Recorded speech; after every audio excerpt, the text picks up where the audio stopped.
India TV YouTube channel को subscribe करें और बेल आइकन दबाएं। केंद्रीय कैबिनेट के सबसे बड़े विस्तार के साथ ही प्रधानमंत्री नरेंद्र मोदी की नई टीम का ऐलान हो चुका।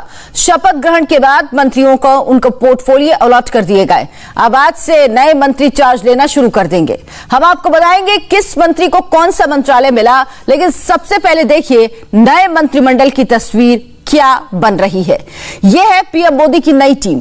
बुधवार को कुल 43 मंत्रियों ने शपथ ली, जिनमें से 36 नए चेहरे हैं, जबकि 7 मंत्री ऐसे जिनका प्रमोशन किया गया। नए चेहरों में 7 महिला मंत्री, और इन सबके बीच सबसे चौंकाने वाली खबर यह है कि 12 मंत्रियों की छुट्टी, जिनमें रविशंकर प्रसाद, प्रकाश जावड़ेकर और रमेश पोखरियाल निशंक जैसे बड़े नाम शामिल हैं। जिन 43 मंत्रियों ने शपथ ली, उनमें से 15 को कैबिनेट और 28 को राज्य मंत्री का दर्जा दिया गया। 7 चेहरे ऐसे जो नए हैं और उन्हें कैबिनेट में जगह मिली। इन नामों में अश्विनी वैष्णव, ज्योतिरादित्य सिंधिया, भूपेंद्र यादव, नारायण राणे, सर्बानंद सोनोवाल शामिल हैं। साथ ही पशुपति कुमार पारस और रामचंद्र प्रसाद सिंह भी पीएम मोदी की कैबिनेट के नए चेहरे हैं। अब आपको बताते हैं किस मंत्री को क्या पोर्टफोलियो दिया गया। मोदी मंत्रिमंडल में जिन नए चेहरों को कैबिनेट मंत्री बनाया गया, उनमें सबसे ऊपर नाम है अश्विनी वैष्णव का। पूर्व आईएएस और ओडिशा से बीजेपी के राज्यसभा सांसद अश्विनी वैष्णव को देश के बड़े मंत्रालयों में से एक रेल मंत्रालय का जिम्मा दिया गया। यह मंत्रालय पहले पीयूष गोयल के पास था। अश्विनी वैष्णव को रेल के अलावा आईटी और संचार मंत्रालय का कार्यभार भी सौंपा गया। वैष्णव अटल बिहारी वाजपेयी के कार्यकाल में डिप्टी सेक्रेटरी के पद पर तैनात थे। बाद में अटल बिहारी वाजपेयी जब प्रधानमंत्री से हटे तो वैष्णव को उनका सचिव बनाया गया। आईआईटी से पढ़ाई कर चुके वैष्णव ने 2008 में सरकारी नौकरी छोड़ दी और अमेरिका की वॉटन यूनिवर्सिटी से एमबीए किया। मोदी मंत्रिमंडल में दूसरा नया और बड़ा चेहरा है ज्योतिरादित्य सिंधिया, जिनको सिविल एविएशन यानी नागरिक उड्डयन मंत्रालय की जिम्मेदारी दी गई। सिंधिया घराने की तीसरी पीढ़ी के नेता। ज्योतिरादित्य की दादी विजयराजे सिंधिया बीजेपी की दिग्गज नेता थी, लेकिन उनके पिता माधवराव सिंधिया ने कांग्रेस की राह पकड़ ली थी। कांग्रेस सरकार में माधवराव सिंधिया के पास भी सिविल एविएशन मिनिस्ट्री ही थी। 3 बार गुना से सांसद रह चुके ज्योतिरादित्य सिंधिया फिलहाल राज्यसभा में बीजेपी के सांसद हैं।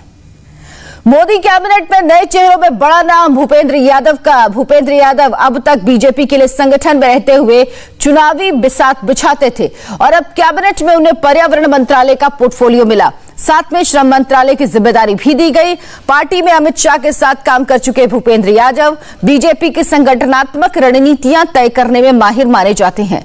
बिहार में एनडीए गठबंधन को मजबूत करने में भूपेंद्र यादव ने अहम योगदान दिया था। नए चेहरों में बड़ा नाम महाराष्ट्र से है, जिसके बारे में लंबे वक्त से मंत्रिमंडल में शामिल होने के कयास लगाए जा रहे थे, और ये नाम है नारायण राणे का। राणे को लघु उद्योग मंत्रालय का जिम्मा मिला। महाराष्ट्र के सीएम रह चुके नारायण राणे ने शिवसेना से अलबन के बाद कांग्रेस और फिर बीजेपी का दामन थामा। केवल 7 महीने तक महाराष्ट्र के मुख्यमंत्री रहे राणे को महाराष्ट्र में मजबूत जनाधार है। मोदी कैबिनेट के नए चेहरों में जिन नामों पर पब्लिक में चर्चा चल रही, उनमें सर्बानंद सोनोवाल का नाम सबसे ऊपर है। 5 साल तक असम के सीएम रह चुके सर्बानंद सोनोवाल को जहाज उड़ानी मंत्रालय का जिम्मा दिया गया। साथ ही आयुष मंत्रालय का पोर्टफोलियो भी सर्बानंद सोनोवाल को ही दिया गया। यह पहला मौका नहीं जब वो केंद्रीय मंत्रिमंडल में शामिल हुए। इससे पहले सर्बानंद सोनोवाल पीएम मोदी के पहले कार्यकाल में खेल एवं युवा मामलों के स्वतंत्र प्रभार वाले राज्य मंत्री के तौर पर काम कर चुके। सर्बानंद असम में अवैध रूप से रह रहे बांग्लादेशियों के प्रति सख्त रुख रखते हैं। मोदी मंत्रिमंडल के नए चेहरों में बड़ा नाम बिहार से पशुपति कुमार पारस का भी है। एलजेपी के पशुपति कुमार पारस को खाद्य प्रसंस्करण मंत्रालय का पोर्टफोलियो मिला। पशुपति पारस मोदी कैबिनेट में मंत्री रहे रामविलास पासवान के छोटे भाई हैं। कुछ दिन पहले ही पशुपति पारस एलजेपी के 5 सांसदों के साथ अलग हो चुके हैं और लोकसभा अध्यक्ष ने उन्हें मान्यता भी दे दी है।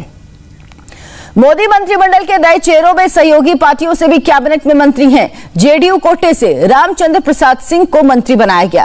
रामचंद्र प्रसाद सिंह को इस्पात मंत्रालय दिया गया है। आरसीपी सिंह के नाम से मशहूर रामचंद्र प्रसाद सिंह आईएएस थे और 11 साल पहले वॉलंटियर रिटायरमेंट ले चुके हैं। रिटायरमेंट के बाद आरसीपी जेडीयू में शामिल हुए और पार्टी अध्यक्ष की कुर्सी तक पहुंचे।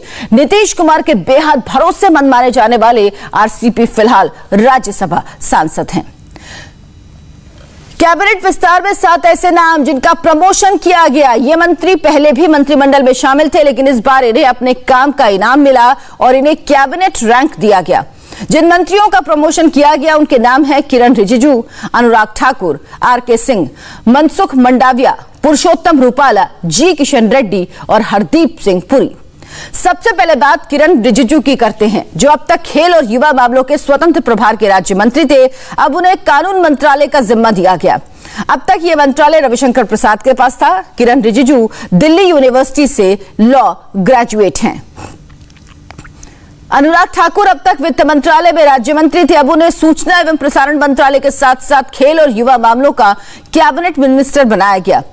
अब वित्त राज्य मंत्री, सूचना प्रसारण मंत्री, खेल और युवा मामले। गुजरात से आने वाले मनसुख मंडाविया अब तक मोदी मंत्रिमंडल में जलमार्ग मंत्रालय में स्वतंत्र प्रभार वाले राज्य मंत्री थे। साथ ही रसायन मंत्रालय वाले में राज्य मंत्री की जिम्मेदारी भी उनके पास थी। लेकिन अब मनसुख मंडाविया देश के नए स्वास्थ्य मंत्री हैं। साथ ही केमिकल और फर्टिलाइजर मिनिस्ट्री का जिम्मा भी उन्हें सौंपा गया है।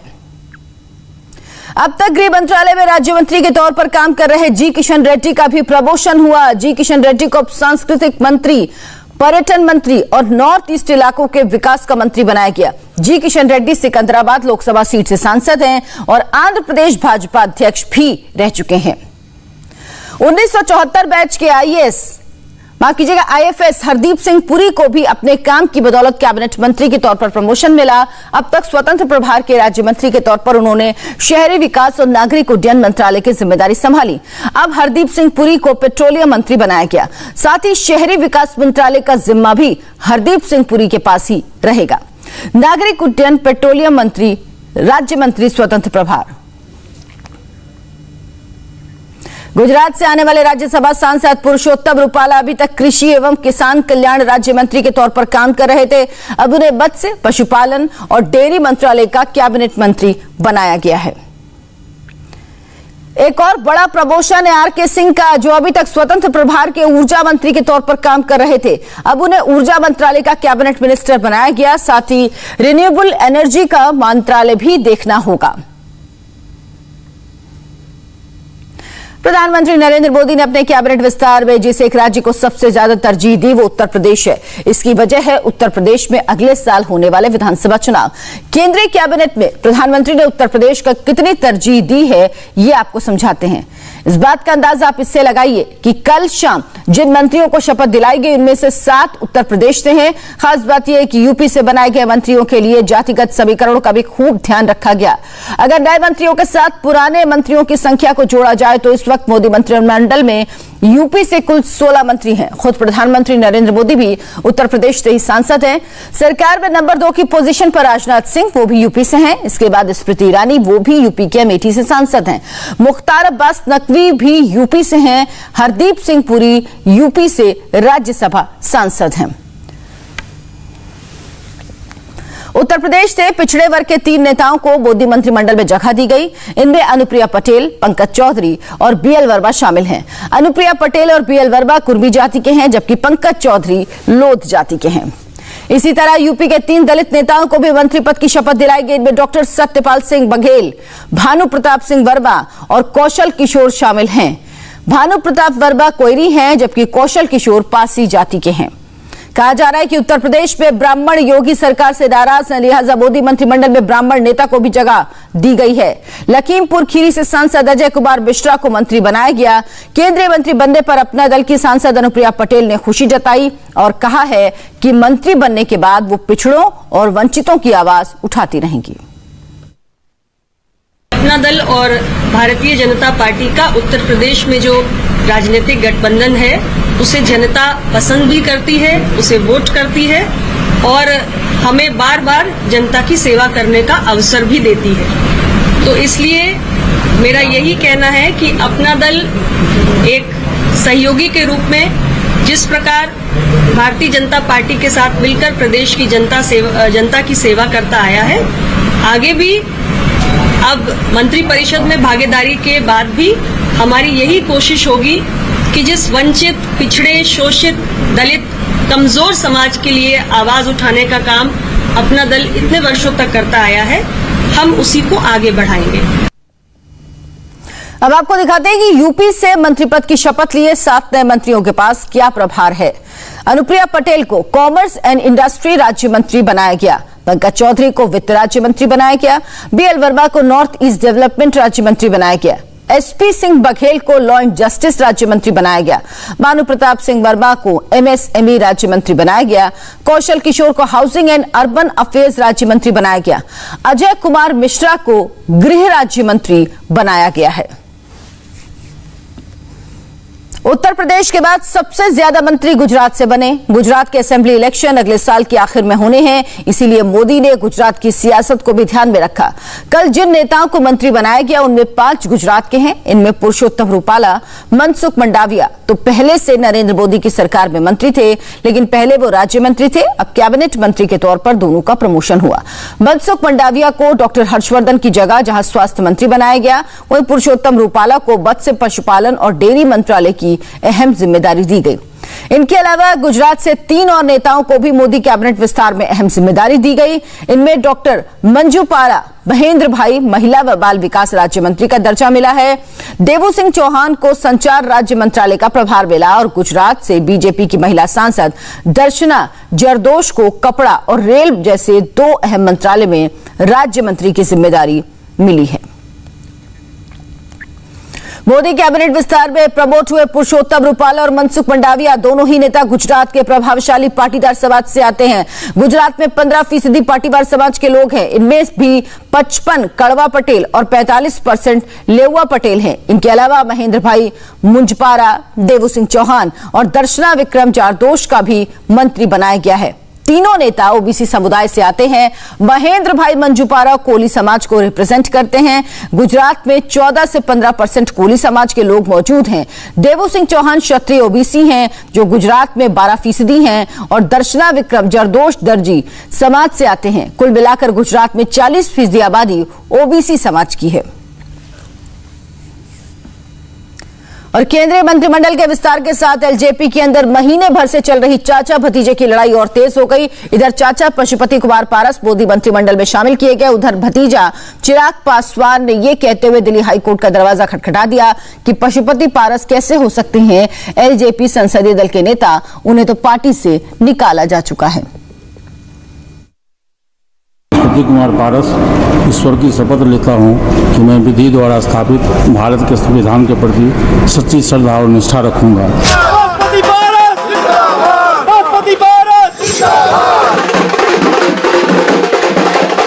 पशुपति कुमार पारस मंत्री बन गए। इस खुशी में समर्थक ढोल ताशे की धुन पर नाचे, जश्न में मिठाइयां बटी। इस शोर में यह सवाल कुछ देर के लिए दब गया कि चाचा और भतीजे में से किसने किसे पार्टी से निकाला।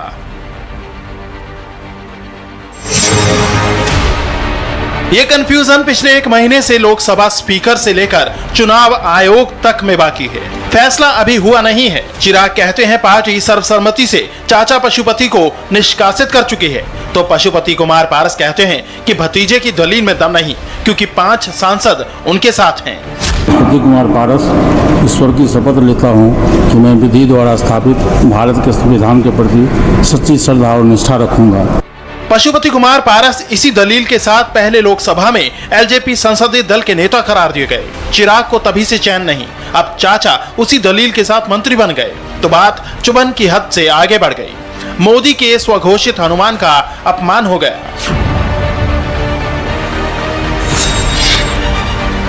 पार्टी विरोधी और शीर्ष नेतृत्व को धोखा देने के कारण लोक जनशक्ति पार्टी से पशुपति कुमार पारस को पहले ही निकाला जा चुका है और अब उन्हें केंद्रीय मंत्रिमंडल में शामिल करने पर पार्टी कड़ा ऐतराज दर्ज कराती है। पिछले कई दिनों से चिराग इस बात की आशंका में लोकसभा स्पीकर से लेकर चुनाव आयोग तक का दरवाजा खटखटा रहे थे कि चाचा वाले गुट को असली एलजेपी के रूप में मान्यता न मिल जाए। लेकिन अब हुआ भी वही। चाचा मोदी जी की कैबिनेट में मंत्री बने तो भतीजे ने दिल्ली हाईकोर्ट में चुनौती दे दी। एलजेपी ने लोकसभा स्पीकर के उस फैसले को दिल्ली हाईकोर्ट में चुनौती दी है जिसमें उन्होंने पशुपति कुमार पारस को एलजेपी संसदीय दल का नेता माना था। इसके खिलाफ हमने याचिका दायर कर दी है। भतीजे के साथ महीने भर से चल रही तकरार को लेकर यह अपडेट शपथ समारोह खत्म होते ही चाचा तक पहुंचा तो बात कुछ ऐसे सामने आई। चिराग पासवान जी से पूछिएगा कि ये प्रधानमंत्री जी का विशेषाधिकार है। प्रधानमंत्री जी के विशेषाधिकार में किसी को कुछ नहीं चलता है। उन्होंने किया है वो गलत किया है। पशुपति कुमार पारस पीएम के जिस विशेषाधिकार से मंत्री बन गए, चिराग पासवान ने उसी अधिकार से एक दिन पहले ही आगाह कर दिया था, चाचा अगर मंत्री बनाए गए तो कोर्ट जाऊंगा, क्योंकि पार्टी का संविधान अभी मुझे ही एलजेपी का अध्यक्ष करार देता है। ये तमाम 5 सांसद और इनके साथ कुछ और पार्टी के सदस्य, इन लोगों को पार्टी से निष्कासित किया जा चुका है और इस बात की विधिवत जानकारी लोक जनशक्ति पार्टी का एक प्रतिनिधि मंडल, हम लोग चुनाव आयोग से हम लोगों ने मुलाकात की थी और चुनाव आयोग के समक्ष हम लोग विधिवत तरीके से इस बात की जानकारी भी हम लोग दे चुके हैं। चिराग चिल्लाते रह गए, लेकिन उनकी एक ना चली। उनकी याचिका पर पुनर्विचार न लोकसभा स्पीकर ने किया और न चुनाव आयोग ने कोई फैसला सुनाया। सियासी गलियारों में सुना तो ये भी जा रहा है कि चिराग की बची कुछ सियासत खत्म करने के लिए नीतीश कुमार ने अपने कोटे का एक मंत्री पद भी कुर्बान कर दिया। जेडीयू को इस बार 2 मंत्री पद मिलने थे, लेकिन एक पद की सिफारिश नीतीश कुमार ने पशुपति पारस के लिए कर दी। इस तरह यह साबित हो गया कि पशुपति कुमार पारस संसद में एलजेपी के नेता हैं और इस हैसियत से केंद्रीय मंत्री भी। मोदी मंत्रिमंडल विस्तार में महिलाओं को खास तवज्जो दी गई। कल शपथ लेने वाले 43 नए मंत्रियों में 7 महिलाएं शामिल हैं। महिला मंत्रियों में सिर्फ अनुप्रिया पटेल दूसरी बार मंत्री बनी, बाकी सभी को पहली बार मंत्री बनाया गया। इसके साथ मोदी की 78 मंत्रियों की कैबिनेट में महिला मंत्रियों की कुल संख्या 11 हो गई। कल जिन महिला मंत्रियों ने शपथ ली उनमें दिल्ली से बीजेपी सांसद मीनाक्षी लेखी को विदेश के साथ साथ सांस्कृतिक राज्य मंत्री बनाया गया।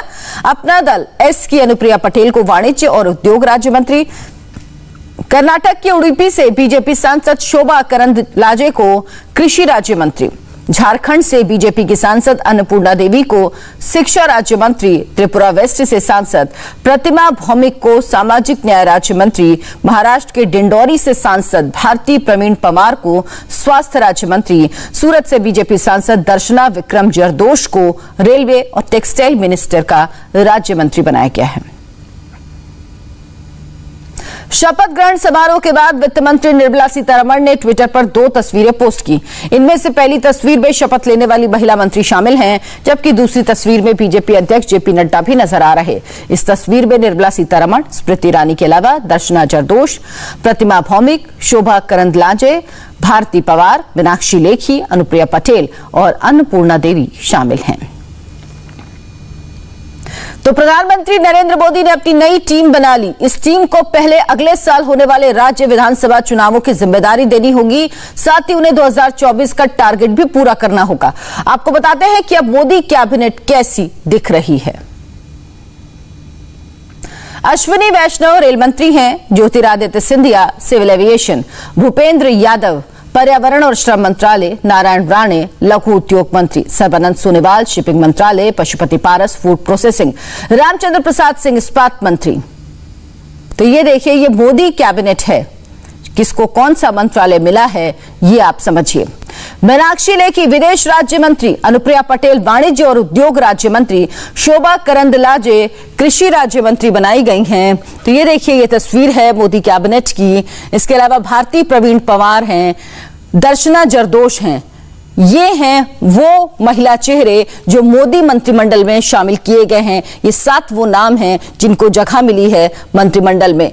पुरुषोत्तम रूपाला, इनको भी मंत्रिमंडल में शामिल किया गया। मनसुख मंडाविया, ये दोनों गुजरात से आते हैं। देवू सिंह चौहान, एसपी सिंह बघेल, इसके अलावा कौशल किशोर को भी मंत्रिमंडल में जगह दी गई है। अजय कुमार मिश्रा उत्तर प्रदेश से आते हैं। कहा जा रहा है कि ब्राह्मण वोट को साधने के लिए अजय कुमार मिश्रा को भी मंत्री बनाया गया है। और अब बात करते हैं उन मंत्रियों की जिन्हें मोदी कैबिनेट के विस्तार में जोर का झटका जोर से लगा और उन्हें अपने अपने मंत्रालयों से इस्तीफा देना पड़ा। मंत्रिमंडल विस्तार से पहले मोदी कैबिनेट से 12 मंत्रियों को इस्तीफा देना पड़ा। इनमें से 6 कैबिनेट मंत्री, 1 स्वतंत्र प्रभार मंत्री और 5 राज्य मंत्री शामिल हैं। हिसाब लगाया जाए तो मंत्रिमंडल विस्तार से पहले 23% मंत्रियों की छुट्टी कर दी गई।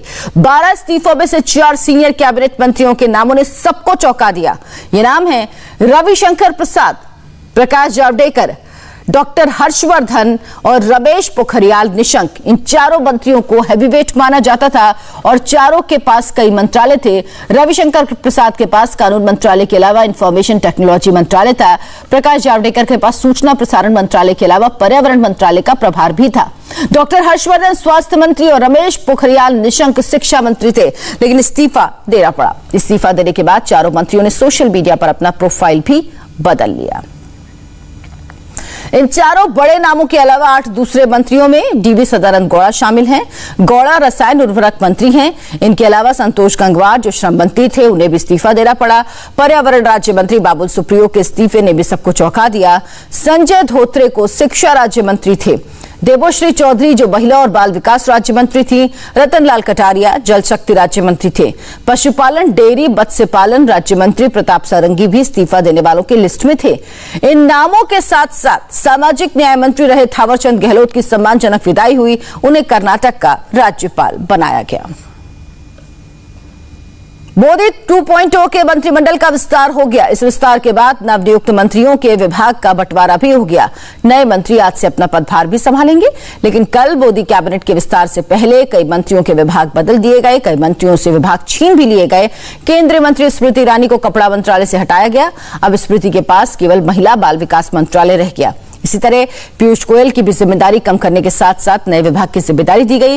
पीयूष गोयल को रेल मंत्रालय की जिम्मेदारी से हटा दिया गया। उनके पास कपड़ा मंत्रालय के साथ साथ वाणिज्य एवं उद्योग मंत्रालय का बड़ा दायित्व है। वहीं नितिन गडकरी के पास से भी शिपिंग मिनिस्ट्री के साथ सूक्ष्म, लघु एवं मध्यम उद्योग मंत्रालय की जिम्मेदारी ले ली गई। नरेंद्र सिंह तोमर से ग्रामीण विकास मंत्रालय का प्रभार वापस लिया गया। अब उनके पास सिर्फ कृषि मंत्रालय रह गया है। अब आपको दिखाते हैं किस मंत्री से क्या प्रभार लेकर किस मंत्री को उसकी जिम्मेदारी दी गई। इसमें सबसे पहले नाम स्मृति ईरानी का है। उनसे कपड़ा मंत्रालय की जिम्मेदारी वापस ली गई और अब इसका प्रभार पीयूष गोयल को सौंपा गया है। पीयूष गोयल से रेल मंत्रालय की जिम्मेदारी लेकर इसे ओडिशा से बीजेपी सांसद अश्विनी वैष्णव को दिया गया। नितिन गडकरी से सूक्ष्म, लघु एवं मध्यम उद्योग मंत्रालय लेकर इस मंत्रालय की जिम्मेदारी नारायण राणे को दी गई। साथ ही गडकरी से बंदरगाह, जहाजरानी और जलमार्ग मंत्रालय लेकर इसे सर्बानंद सोनोवाल को दिया गया है। नरेंद्र सिंह तोमर से ग्रामीण विकास और पंचायती राज मंत्रालय लेकर इसकी जिम्मेदारी गिरिराज सिंह को दी गई है। नरेंद्र सिंह तोमर से खाद्य प्रसंस्करण उद्योग मंत्रालय लेकर इसे पशुपति कुमार पारस को सौंपा गया है। धर्मेंद्र प्रधान से इस्पात मंत्रालय लेकर बिहार से जेडीयू सांसद आरसीपी सिंह को जिम्मेदारी दी गई है। नमस्ते, मैं हूं मीनाक्षी जोशी।